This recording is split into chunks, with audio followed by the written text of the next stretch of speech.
Welcome one and all to another day here at The Damage Report. I'm John Adirola, very lucky to be joined as per usual on a Monday by host of the Bitchuation Room, Francesca Fiorentini. Francesca, how's it going? Hey, it's going good. It's going great. That is precisely how someone describes a scenario that is not going good. Everything is fine. It's good. It's good. It's gonna be. Normal. It's great. Don't search my house. Why would you? What are you hiding? Do you have some sort of like octagonal balloon that you're prepared to deploy over LA or something? What's going on? Oh, hell yeah. Yeah, I'm just gonna walk around the halls of Congress with the octagonal balloon going like, why won't there be an investigation? Like, see, that's okay. Well, we're gonna talk about the balloon. We will. Okay, I'm saving it. Save it for the pod, as we say. Everyone else save the inevitable reality that many people for Halloween are gonna go as a balloon. Anyway, hold on, there's a great comment. So there's a lot of very excited people to see here. Mind Grifter says hostage video energy, Francesca. She doesn't have to be here, she could go. Anyway, I'm glad that she didn't though, because we do have a lot to talk about. Not only the updates on the balloons, which is that every balloon in America has been shot down by the Air Force recently, but also new revelations. Donald Trump's investigation, his hired experts to look into voter fraud, and we're gonna evaluate what they found. Did they prove 2,000 mules or not? Did they maybe find 1,000 mules? Maybe 12 mules. We're gonna figure it out together. And then we got a bunch of other stuff. Steve Bannon, like taking a page out of Donald Trump's book.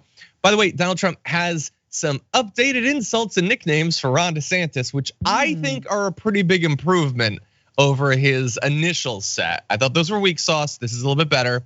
And then we're gonna get into, in the aftermath, we're dedicating this aftermath to the kids, specifically kids who might not wanna get married at 12 or work sweeping chimneys at 13. So we're gonna talk about both of those things. And with all that said, please hit the like button and share the stream so people know we're live. Also, just in case, hope that you are joining us on our live pre-port, which happens every day in the lead up to the Damage Report. So 9:30 a.m. Pacific time, 12:30 p.m. Eastern time at youtube.com/The Damage Report. We hang out, we talk about a few little news stories that we don't have time to fit on the full show, have a little bit of fun, so definitely join us there.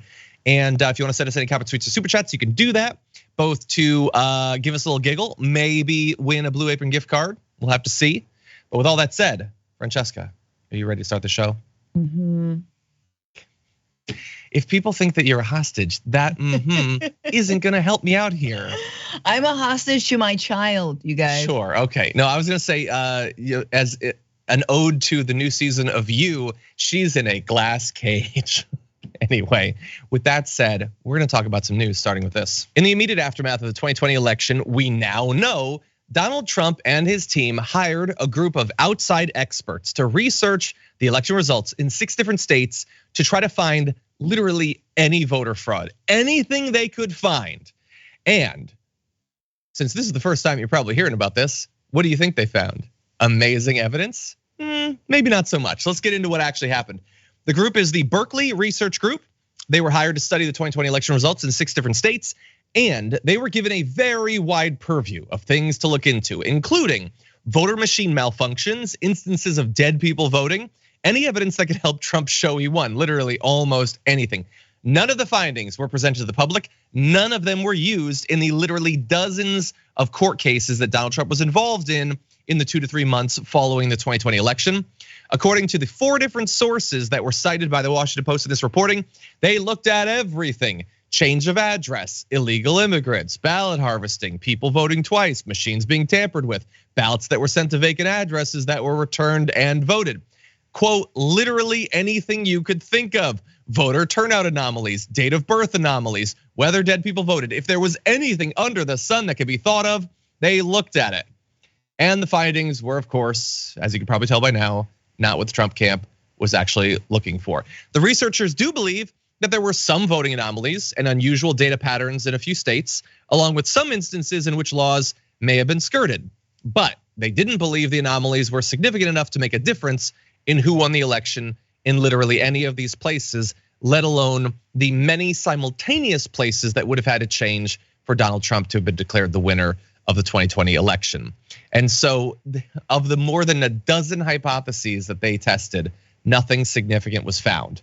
Now, there's some added drums they're gonna develop from that. But Sure. Francesca, what do you think about the results? Yeah. Homie had the weight of the entire Justice Department on his side to do the investigating. You guys, one of my favorite tidbits from the January 6th committee hearings was the fact that like you had attorneys generals and all of their like minions in the DOJ, they were all being sent YouTube videos from random Trump lackeys going like, well, guess we have to figure out what Italy Gate is now. And they were doing it. Imagine you just dream up a conspiracy. You're like, you know what? Get on the lizard people.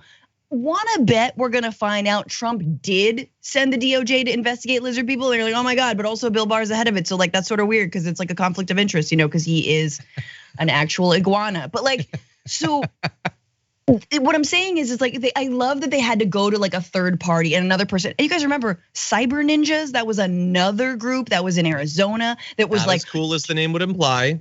Right, super not as cool, probably because they did their ninja, and guess what? They found out that Joe Biden won by even more votes. Stupid. So yes, of course, this is why we're hearing about it now. We're gonna hear more things. I'm sure there's more people who were paid money to do this. Yeah, I think that the Trump team made a couple of classic mistakes. So they relied on ninjas, which I think we can all agree are a shady bunch. I wouldn't have relied on them. And then he relied on them. That's true. They come at the election fraud one at a time. Yeah. Anyway, and then he turned to academics to look into it. I mean, they're all bought off by Soros. So what did you expect, Trump? But anyway, in the end, senior researchers from Berkeley Research Group had to present the findings, and they did so on a phone call. And I want to be very clear. This did not just have people like Mark Meadows and others, the aides. Donald Trump was on this phone call, and that is very important going forward in ways that we will discuss. So they discussed what they found. Meadows showed skepticism of the findings and continued to maintain that Trump won. Always the sign of intellectual honesty and an open, curious mind when you hire experts to conduct vigorous research and it does absolutely nothing to change your opinion. So that was Meadows. Trump also continued to say he won the election. The call grew contentious, they say. And I bet it did. I bet there was some elevated voices. I bet there might have been a few F-bombs coming from Trump. And coming out of it, of course, what is important to know is that it did nothing to change the statements they were making about election fraud. Not only did they not modify the arguments they were making, they never even acknowledged publicly that this research project had gone on, which I think is the single most damning thing about this. Like, it would be one thing if he were to mention it and then say that they're failures and their ratings are bad, so don't listen to them.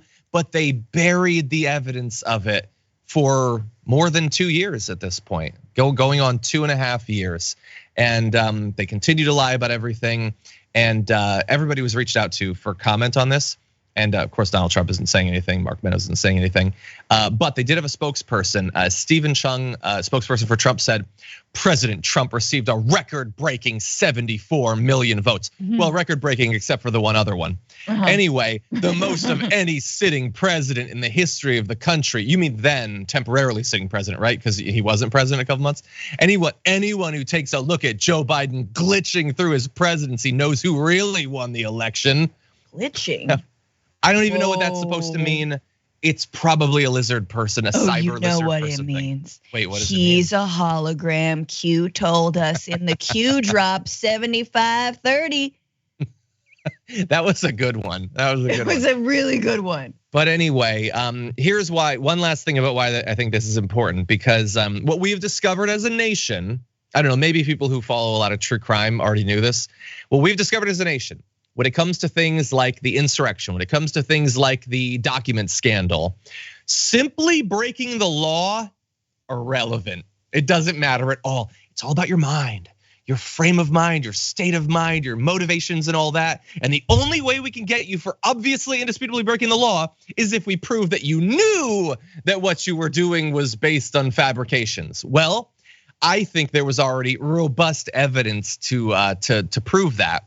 But now we know that before the insurrection, he had commissioned and gotten the results of a comprehensive research project that looked into these claims and told him in no uncertain words, the election wasn't stolen. So this is even one more thing to log into what did he actually know about the claims he was making. Maybe this will make some kind of difference when it comes to Jack Smith. What do you think, Francesca? It's very interesting to me that the right thinks that liberals, Democrats, the left, socialists, that they're all fragile and that like they need safe spaces and their fifis get hurt and this and that. And yet they cannot take a hard look at reality, and they base their entire worldview on, I feel like he won, but I feel like the Eagles won last night in the Super Bowl. Yeah, that's cute. You can feel any way you want, but they didn't, like, and so their entire political movement is based on their gut. Well, my gut says, no, sorry. I mean, gut health is very important, but kombucha cannot find you 11,000 votes in Georgia. No, it would have to be a very potent brew of kombucha to accomplish that. Anyway, so we'll see if this sways any of the Trump supporters. I'm gonna guess no, because again, fifis need to be respected. Okay, I do think that it's important for people to look after their mental health. Of course, they would say that it isn't, and that is, as Francesca says, a sign of like being weak or having a bad constitution or something like that. But it is interesting how much work they do to weed out and avoid inconvenient facts to maintain their mental well-being.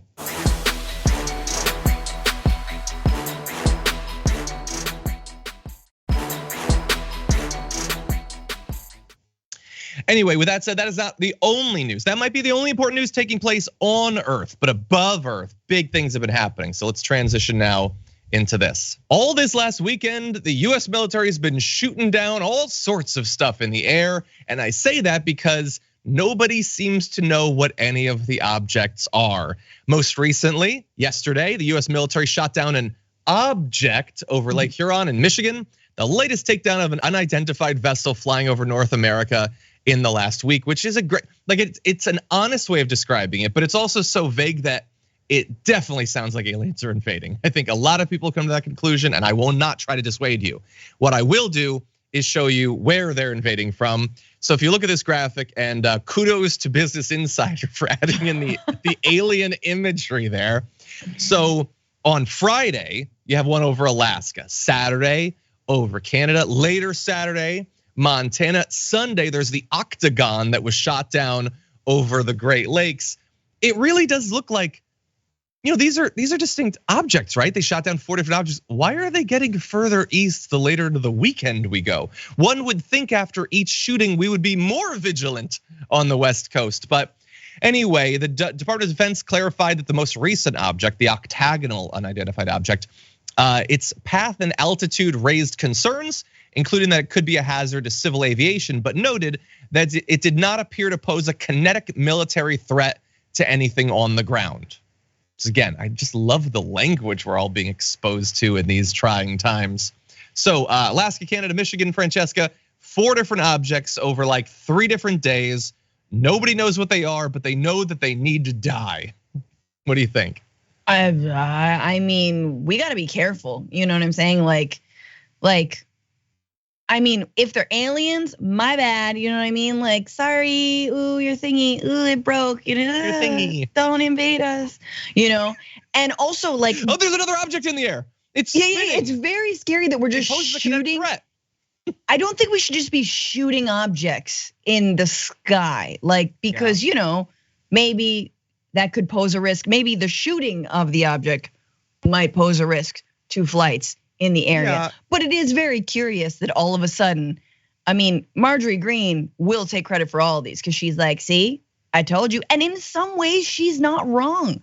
Because why is it that suddenly that the right is getting on the Chinese balloon thing, that now we're finding all these objects and we're shooting them down, and so like we're kind of proving them right? Like I just maybe just roll them out a little slower, Yeah, look, I think she will claim it, and I think it probably is due to her, not just her. The whole right freaked out about it, and then promptly ignored the fact that these balloons had been cruising over the US during Trump too. But no, they freaked out, and now Joe Biden is terrified that if anyone spots a balloon before we send it to hell, that he will be criticized. and so it has to be shot down. Should they be shot down? I don't know. I would argue they don't know either because they don't know what they are. At least they're not telling us. Maybe they're surveillance balloons. Maybe in the wake of Balloongate, lots of people just sent balloons into the air. I don't know. I don't know what it is. I doubt they're aliens. I wish that they were, but that would be cool. And nothing is allowed to just be cool in 2023. So I sort of doubt it. In any event, it does suck that our national security strategy, our like homeland defense strategy, is being affected not by like, the best information, expert analysis, blah, blah, blah, but whatever the woman in the chinchilla coat bitched about most recently. That is frustrating for a powerful country. It's true. It's very true. I mean, I think it'd be cool. Like, don't break it yet. That's the whole thing. Like, you see something unidentified, interesting, random. Can't you just fly alongside it? Can't you see what it is? Can't you like research it? But no, they're like somehow coaxing it over bodies of water, with just like a little bit of over here. Well, string cheese. I don't know what it likes. I don't know like what octagons eat, and then they're shooting it down, and they're like, well, and I'm like, my question is, I read about this, and it's like, okay, are they retrieving it? How are they retrieving it? It doesn't seem like they are. Are we following up on this, or are we just gonna let it go and be like, I shot down more rhombuses than any president? Like, I don't know. I mean, look, realistically, they're gonna recover whatever they can. They're gonna analyze it and never tell us anything. They'll tell us whatever's opportunistic to them, and it might be true, it might be a lie. God only knows. But anyway, yeah, I found the entire thing frustrating. The only fun part of it really is that they're leaving the door open for some fun public speculation about the nature of these objects. So, the Daily Beast says suspicions have grown about whether shooting down alien-linked objects is what's going on, which is a fine bit of speculation to fill tweets and TikTok videos and stuff like that. But they received a bit of a boost when the commander of NORAD and US Northcom, General Glenn Van Herk, declined to rule out alien origins and deferred comment to the intelligence community, saying, I'll let the intel community and the counterintelligence community figure that out. I haven't ruled out anything at this point. We continue to assess every threat or potential threat unknown that approaches North America with an attempt to identify it. Also goes on to say, I'm not gonna categorize them as balloons. We're calling them objects for a reason. They're very, very small and produce a very, very low radar cross section. So maybe like a 2-seater spaceship or something, something in like the classic 60s, 70s UK school of vehicle design. I don't know. Or the Simpsons school of design. I mean, I just wanna know, like, are any of them time travelers? Are they here to pick up their experiment, Donald Trump? Like, are they like, take them away? Should let one land just in case. Let them land. First of all, if they were Chinese, this is my suspicion. If they were Chinese, we would know about it immediately. So that's why you're like, I don't know. I don't think it's a balloon. Anyway, well, there's more. So Beijing confirmed that the first one was. What the others are, God only knows. What we do know though is China is now also saying that at least 10 US balloons have flown in its airspace since 2022. The United States denies this allegation, not just the specific allegation. They say we do not do surveillance balloons. BS. I think there's probably room in the defense budget for some balloons, if I had to guess. Well, there are. I mean, it's only, what was it? 600 billion, John? Was it almost 700 billion? I think it's more like 700. I think it's more than 700, but that's a lot of balloons. They wouldn't tell us. Realistically, here's what's going on. Yes. They apparently are a thing, and they're definitely there. And also, like, we have satellites and we have planes. Like we obviously are surveilling each other.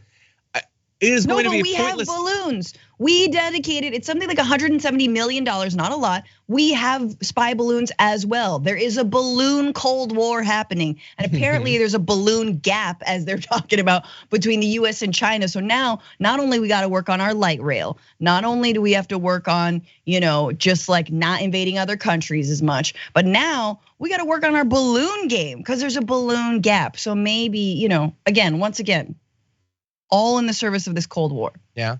You know what I'm worried about? What? Mutually assured pop. Anyway. Very good. Again, the thing is, my final point on this is My gut would be, and I don't have any insider information, obviously, about this. People at the DOD don't return my calls. But my guess would be that we fly balloons over them, they fly balloons over us, we fly balloons over literally everyone. Russia does the same thing, probably other countries too. And I don't know, I guess I'm a dumb lefty that thinks that we should be consistent. And if we're doing it, then we can't be that like aggrieved about them doing it. But that's not gonna work on people like Marjorie Greene. She would admit this. She would want us to have balloons over them and them not to have them over us. And just would assume that maintaining that policy wouldn't have any negative ramifications going forward.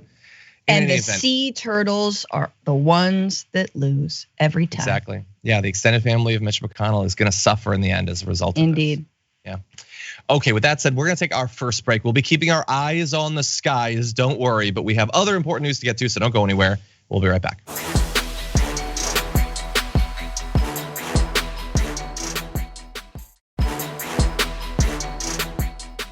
We're still in the fairly immediate aftermath of the train derailment at East Palestine, and residents there would love to know what the hell is going on and what is gonna happen to clean it up and to compensate the people living in the area that have been affected by a number of chemicals that we know about and others that we don't necessarily know about yet. So more than a week after the Norfolk Southern train derailed, causing an explosion that sent flames into the air that was then buttressed by the intentional burning of remaining chemicals there was a cloud of potentially toxic smoke that swept over the area. People tell the Post that they have yet to see a full list of the chemicals that were aboard the train when it lost its course. Now that list has increased over time. So we already knew about vinyl chloride, apparently butyl acrylate. And now is the part of the story where I am gonna attempt to pronounce these things that I am in no way trained to do so. But they are important, so we do need to know about them. So I'm gonna say ethylene glycol monobutyl, ethyl hexyl acrylate, and isobutylene. Those are all potentially toxic things that apparently could be sweeping over the area, and we don't yet know if that's the extent of the list. Now, who would know? I'm gonna guess the company that was shipping them would know exactly what was on that train. It seems like it would take maybe 15 minutes to get the full manifest and to release it. But as with so many things, Norfolk Southern, which wants you to believe that it is an active participant in trying to help people out with their little donation of like $50,000 or something. I think it might have been $25,000 so far. Is also playing their cards a little bit close to the chest when it comes to these sorts of chemicals, which is leaving a lot of people in the area and not just the immediate area to wonder what is going on to nature. Dead fowl have been spotted in waterways. Residents returning to homes in a neighboring Pennsylvania town were advised by state officials to open up their windows, turn on their fans, and wipe down all surfaces with diluted bleach, which is a horror show that far away. The very surfaces could be contaminated by whatever it is that's flowing through the windows. Some nights, one resident told the Post, the air smells like an over-chlorinated swimming pool and his eyes burn. He says he can't move his family of 5 out of the home, so he says he has no choice but to stay put and follow authorities' instructions. For a small town, we have to trust them because what else do we have to do? We have to trust that they are not lying to us, and maybe they're not. But if you've paid attention to history, maybe they very much are. Maybe there's worse stuff in the air. Maybe they don't know exactly what's in the air, but I would be very worried if I was a human, if I was an animal in that area. Francesca, very rough situation going on. No, it's unthinkable and it's scary and it happens way too often. And yes, it is time, obviously, to talk about the railroad company owners and workers' rights and all of the ways that when you bolster workers' rights, you're also protecting communities that these railways go through, right? If there's no way to hold them accountable, everyone is just Mr. Burns, like trying to hide toxic materials in random small towns. And that's exactly what's happening. And yes, it's great we're covering it now, but we have to keep following up on this in 3 months, in 6 months, in 2 years, in 10 years, when we see like the rates of cancer and whatnot. But here's the thing, if you're gonna have unfettered capitalism throughout the United States and you love it and you say, yay, corporations should have all the tax breaks, they should do whatever they want and all that. Do you know all that acrylic was going to like, fake nails in New Jersey? So hey, it's an industry, it's a business. Hey, there's a lot of nail. You know what I'm saying? Like, oh, this is sealant for decks. I don't know, think of it.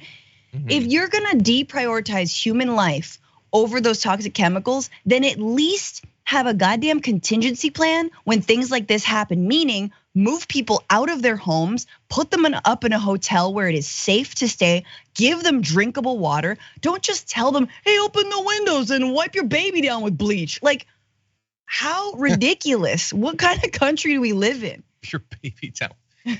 Yeah, look, jokes aside, it's devastating. Yeah. It's devastating right now for the things that are dying. And then I think a lot of people's thoughts immediately turn to, what the hell are we gonna find out about this in 1 year, in 5 years, in 15 years, when we find out that some sort of cluster of a variety of cancers or liver failure or God knows what developed in this area. And this appears to be just another case where these companies get to whatever extent we allow them to, offload the cost of doing business onto all of us. Yep. If that railroad company's profits had suddenly shot up by 1,000%, it's not like they'd be sending dividends to all the people along the train route or anything like that. And yet, when it goes in the opposite direction, something devastating happens, it's us that's gonna have to pay, almost certainly. Maybe it's the localities, the states, maybe the federal government gets involved. Maybe they force Norfolk Southern to get involved. But does anyone think that they're going to be like picking up the entirety of this? Like, who thinks that? They are definitely going to try to weasel out of as much of it as possible. Yeah, exactly. And right, it's the privatizing of the profits and socializing of anything that goes wrong, socializing of the disaster. And this is where the libertarian ideology falls up effing part, which is they believe that, like, out of the goodness of Mr. Burns' heart, he's gonna clean up the mess that he makes, because otherwise then no one would move to East Palestine, right? And then like, no, man, no one's forcing these corporations to clean up, other than, we think they might, the EPA and bodies of government. Those are the only people that can actually bring corporations in line. It's the only regulating body. Oh, the power of the market, because then nobody, like, it'll be no, man, we're gonna forget about this tomorrow. I mean, that's entirely possible. We're gonna hopefully stick on it here. We're gonna see what happens in terms of national media and all that. And we're going to remind people that there is a lot that could have already been done. There's a lot that can be done in the future in terms of regulations on what sort of chemicals can actually be transported, what sort of braking system you have. Those are things that the government could have been more involved in, but didn't. And I'm sure that there was nothing corrupt whatsoever about it. Look, Chinese spy balloon, if you're watching, just give us some hints about how we can improve our rail system. You know, you do it, you crush it over there on the mainland, you know what I'm saying? What's up? So just, and by the way, no, I'm glad that you're joking about the balloon or whatever. Remember, like, Marjorie, everybody freaking out, like, there could be a biotoxin on it. Man, there was a biotoxin on that train, and now it's in the air. Again, could we, like, I understand that it's fun to engage in hypothetical fear mongering, but let's do some fear mongering grounded in reality just briefly. How about that? Anyway, with that said, another story to keep your eye on. We will see what happens. For now, though, we're gonna move to our next story. At various points, Steve Bannon has been more or less in the orbit of Donald Trump, sometimes very close advisor, sometimes more on the outs. He seems to be moving a little bit, maybe more in his direction right now. But along the way, he also appears to have picked up some Donald Trumpian characteristics. And one very notable one is refusing to pay people for the work they do for you. According to sources, Bannon owes significant sums of money to his attorneys, M. Evan Corcoran of Baltimore, Robert Costello of New York City. They, along with David Schoen of Montgomery, Alabama, spent months battling the DOJ back in 2021 and 2022, represented Steve Bannon at a trial in Washington, D.C. last summer, when he was eventually convicted of contempt of Congress, and seemed to have worked their butts off to make sure that that didn't happen. But despite that, he is not paying them for the work they did. And apparently, according to people who know him, they're very surprised by that, because he is someone who is known to have a lot of money, as we'll get into. At one point late last summer, he apparently owed the lawyer Robert Costello alone more than $100,000. He apparently still owes Costello what's being described as a ton of money. And so remember, this is a guy who he's been involved with finance. He gets money off of Seinfeld, which bothers me to this day. This is a guy who has access to money. $100,000 is something he definitely could afford to hand over. And this isn't just like some guy that he briefly worked with or whatever. These are lawyers that he has a history going back that have represented him in multiple different concerns that have opened themselves up to potential investigations as well. And by the way, he has ongoing legal concerns that they're still gonna have to be adjudicated when it comes to him fleecing MAGA people for their fake scheme to build the border wall or whatever. There are a lot of different reasons that he would seem to be a guy who'd want to stay on the good side of his lawyers, and yet he's apparently not paying them, Francesca. Yeah, and you gotta wonder, like, I feel like the Trumpian years are a lesson in keeping your lawyers happy. I mean, look, Rudy Giuliani is on some next level, like you can pay me, and again, Kirkland handles of whiskey, so that's over here. And like not even like a full bottle, just like a half drunk, he'll take it. But the rest of them, like look at Michael Cohen flipping, right? The another lawyer, God, there's so many lawyers, but his name is like they are all going to bat for Donald Trump. They're being hauled out in front of Congress and hauled out in front of, like, they're being implicated in investigations. Same thing's gonna happen to Steve Bannon, right? So where's the lawyer gonna be at? You better keep him close. But again, man, white male privilege, right? White rich male privilege. You know, you just write a bunch of IOUs on like Brooks Brothers neckties and that whatever. Depending on the tie, if it's one of Trump's ties, you could probably fit a lot of text on there. Exactly. Anyway, my signature will be worth a lot in the future. You can sell it on eBay. The lawyers have declined to comment. You know, maybe they don't want to give him even more reason to not pay them. They're probably hoping to get that money eventually. That would be nice. Bannon has refused to say anything. The only person who could be reached for comment is Hunter Biden, who is threatening to sue both Steve Bannon as well as a Chinese exile who has been financially backing Steve Bannon. He's apparently looking into suing both of them. I did want to throw this out there too. While we were looking up this stuff on Steve Bannon, it turns out that even amongst right-wingers who love to fill their shows with nonsense and disinformation, Steve Bannon apparently has not been getting the cred that he deserves. Researchers at Brookings, according to the Seattle Times, downloaded and transcribed nearly 36,000 podcast episodes from 79 different political talk shows that have been released before January 22nd of last year. And when they compare the show's transcripts against a list of keywords and common falsehoods identified by fact checkers, they found that nearly 20% of Bannon's War Room episodes contained a false, misleading, or unsubstantiated statement, more than shows by other conservatives like Glenn Beck and Charlie Kirk. Overall, about 70% of the podcasts reviewed had shared at least one false or misleading claim. Conservative podcasters were, get this, 11 times as likely as liberal podcasters to share a claim that fact checkers could refute. And others had a bunch of lies or whatever, but apparently Steve Bannon stood out even amongst that great competition. And 11 times as likely to be sponsored by, Squarespace. Hey, true, yep. For all of your lies, just organize them in a beautiful little website. That being said, guys, Bituation Room is my podcast. John's wearing the shirt. You guys know that I only lie to you for a good cause. All right. Exactly. Yeah, she's willing to stretch things a little bit more. She's 5 times more likely than the regular leftist podcaster. Yeah, exactly. Still more reliable than Rudy Giuliani's cameos. Okay. And a monthly membership doesn't cost as much as one of his cameos. No. But anyway, let me give you the last bit of information that they shared.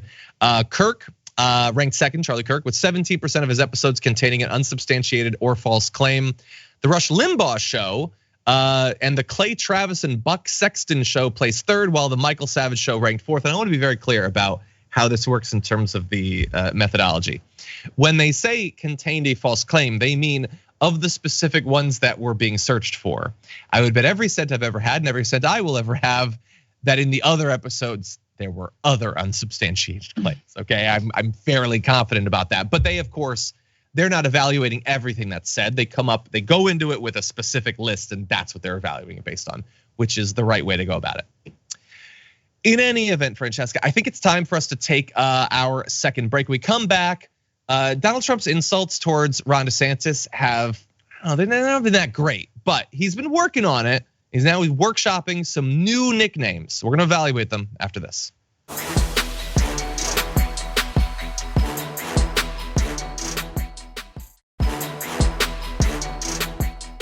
Ganja Goddess Dragon has a theory. The subs may go to members whose subscription has expired via Prime or something and haven't yet resubbed. So maybe they are temporarily members, but would not continue to be members if the membership wasn't gifted to them. I don't know. I have no idea. But we should do some Googling and see if YouTube has talked about bugs and stuff like that. We've definitely had bugs with going live sometimes, especially on mobile. We used to have that really weird bug where whenever the pre-port hit 1,000 likes, the stream would crash, but only on my Google Pixel 2 phone. That's a weird bug, and I tested it multiple times. I got that group that looked into the election fraud to test it. Anyway, they came back with some results, but I don't trust them.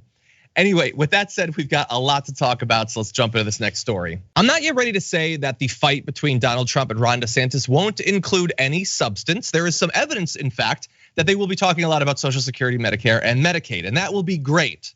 But we all know that the majority of their interactions are going to be insults, and most of that is going to be coming from Trump and directed at Ron DeSantis, which means that if it is going to be a battlefield that is waged with the weapons of insults and nicknames, you want him to have the best ones possible. And so far, what Donald Trump has sent at Ron DeSantis, aside from some accusations of pedophilia, is Ron DeSanctimonious, which is just not great. That's D+ at best. Nobody knows what sanctimonious means. I barely do. So he just Googled like words that begin with sand. Yes. Yeah, exactly. Sandy, no. The Sandman. Yeah. He's always sleepy. Yeah. Anyway, that was phase 1. That was the beta testing or whatever. And one of those he'll test is calling him a beta. Just wait.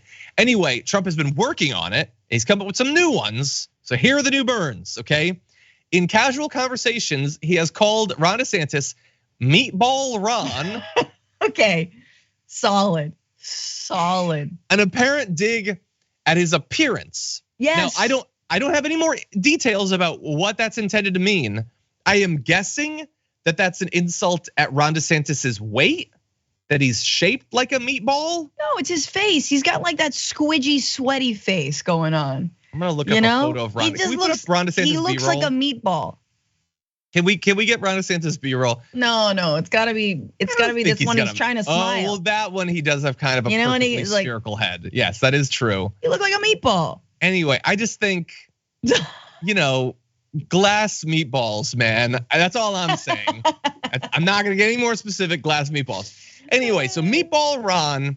So that's the personal one, and I'm gonna guess that Trump is gonna stick with the personal ones, but he does have a substantive insult, shut down Ron, a reference to restrictions the governor put in place at the beginning of the coronavirus pandemic. Now, I do wanna debate those in a moment, but first, we have yet to really see how Ron DeSantis is going to respond to these sorts of things. Now, when he was called a pedophile, he said, I'm gonna focus on giving results to the blah, blah, something Biden. That's all he did.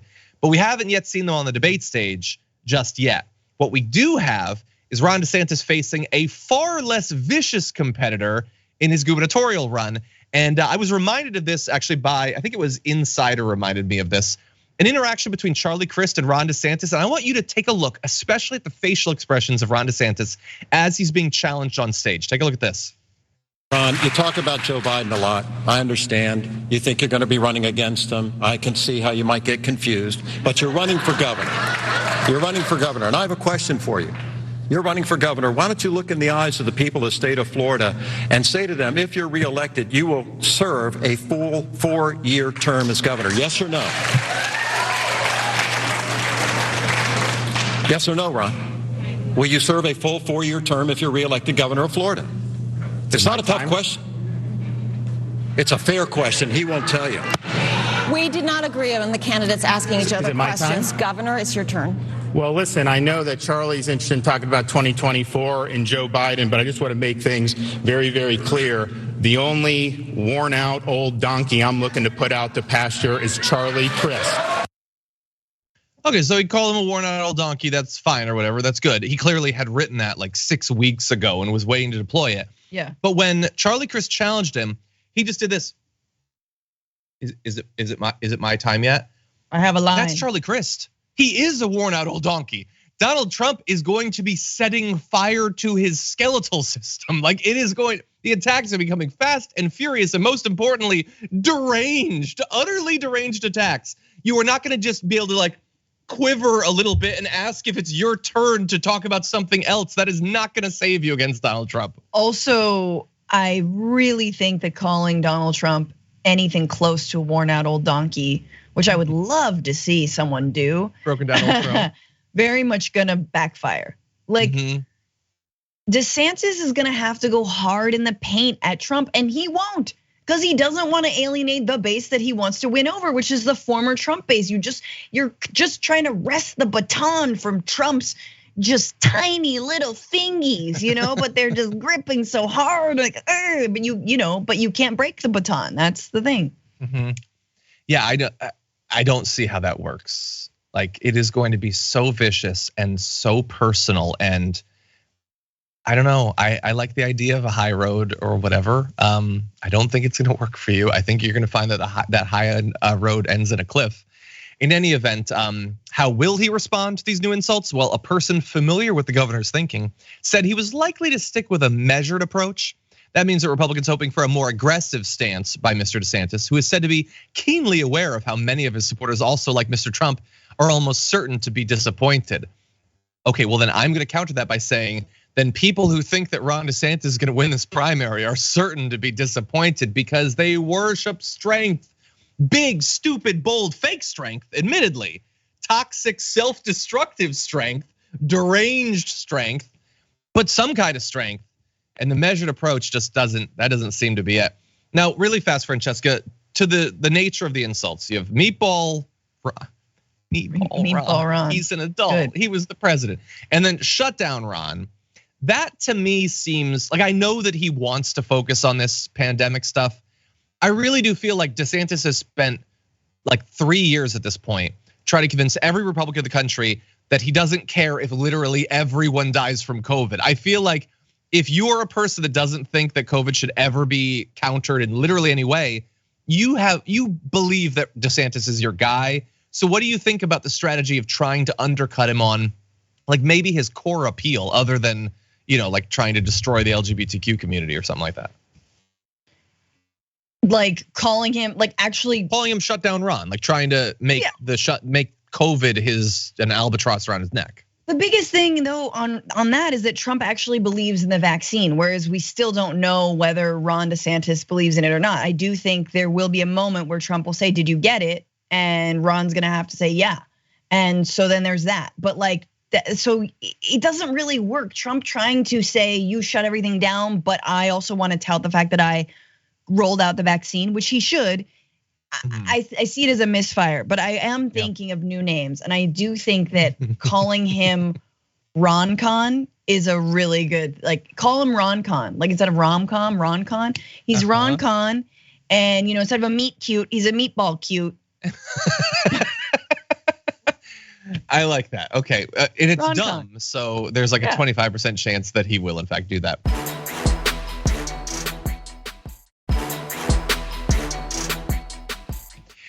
Okay, let's shift now to a bit more substance. We're staying in the same block, but apparently one of the strategies that is you're going to see front and center in this Republican primaries that shapes up in 2024 is much more of a focus on Social Security, Medicare, and Medicaid. Which, good, honestly. I want the Republicans to be fighting about their approach to these incredibly important programs, and it's so weird. But Donald Trump is one of the few Republicans who at least plausibly could pretend to be on the right side of that.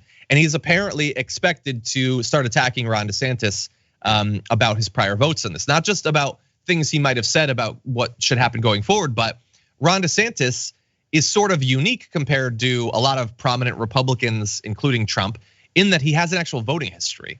He's been in state legislature, he's been in Congress, he's actually taken stances on things, and that is going to probably bite him in the ass. Because apparently as a congressional candidate, DeSantis repeatedly expressed support for Representative Paul Ryan's proposed overhaul to entitlement programs. I hate that terminology, and I don't like that Insider just uses it. But anyway, by privatizing aspects of Medicare and Social Security. He went beyond that though. He even supported the Republican Study Committee's budget proposal that aimed to balance the federal budget in just 4 years instead of the decade that Paul Ryan was advocating for. To achieve that, the Committee for the Responsible Budget, detailed back then, required changing Medicare to a partially private system by 2019 and raising the retirement age to 70. It would have also increased the full retirement age for Social Security to 70 as well. all of these are things that will definitely be incredibly popular positions amongst the elderly Republican primary voting bloc. But on top of that, and this is just some of the initial research they've done, they're gonna be diving into every vote he's ever taken. He backed a nationwide sales tax to replace the current tax code. That might actually make him popular amongst deranged Republicans. He also voted against renewing the Violence Against Women Act. I just point that out to reasonable people in our audience. I have no doubt that he will be touting that in the primary to come. What do you think? I mean, I would love to see Republicans go at one another around Medicare or Medicaid and Social Security cuts. Like that is what we've all been waiting for, right? We saw Biden call them out on it on the national stage, the State of the Union address. They booed, saying, "We don't talk about that. Haven't dreamed about that since the inception of the Republican Party." Like of course they want to, like Paul Ryan is waiting in the wings, like, when's it my turn? He's gonna come back. He's just pumping iron. It's very scary.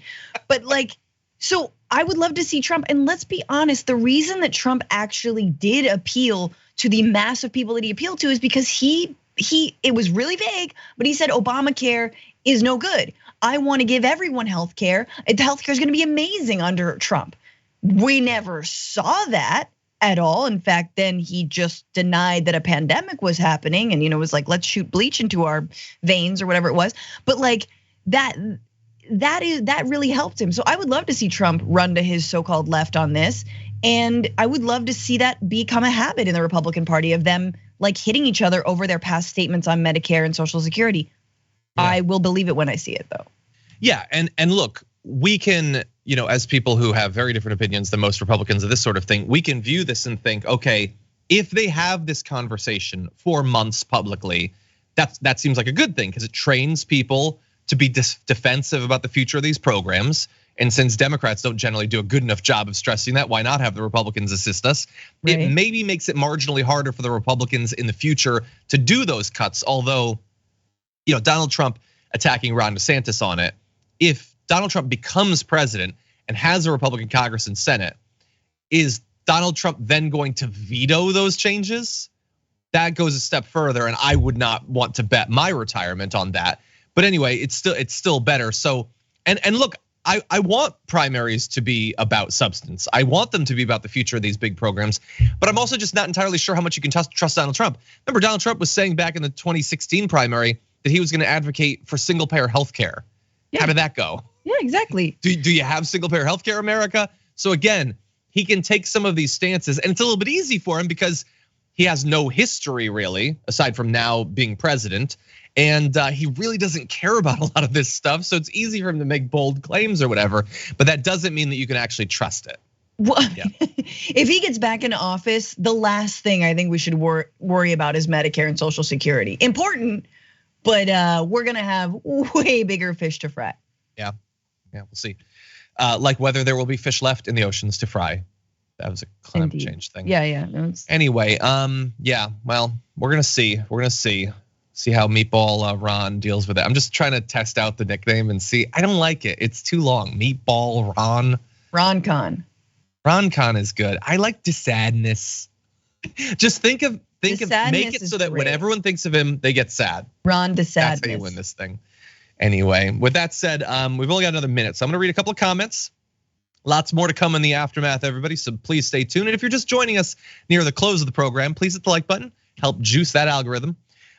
Ray Pierce, a member for 18 months, says, "Woo, 18 months. I grew up near East Palestine, and my family and best friends still live there. My best friend has said that they haven't heard much else on the derailment, and I am sure they are desperate for updates." So again, that information is there. They could be providing it. Anyway, with that said, that's all the time we have for our first hour. Thank you, everyone watching the linear platforms, listening to the podcast. Much appreciated, as always. For those of you on Twitch, YouTube, a bunch of other platforms, there is way more to come in the aftermath, including Ron Desantis being outed as a hypocrite when it comes to gun rights. So that's a fun one that I'm sure Trump will attack him on. What people think about police reform and Republicans freaking out over child marriage. Stay tuned. We'll be back with that after this.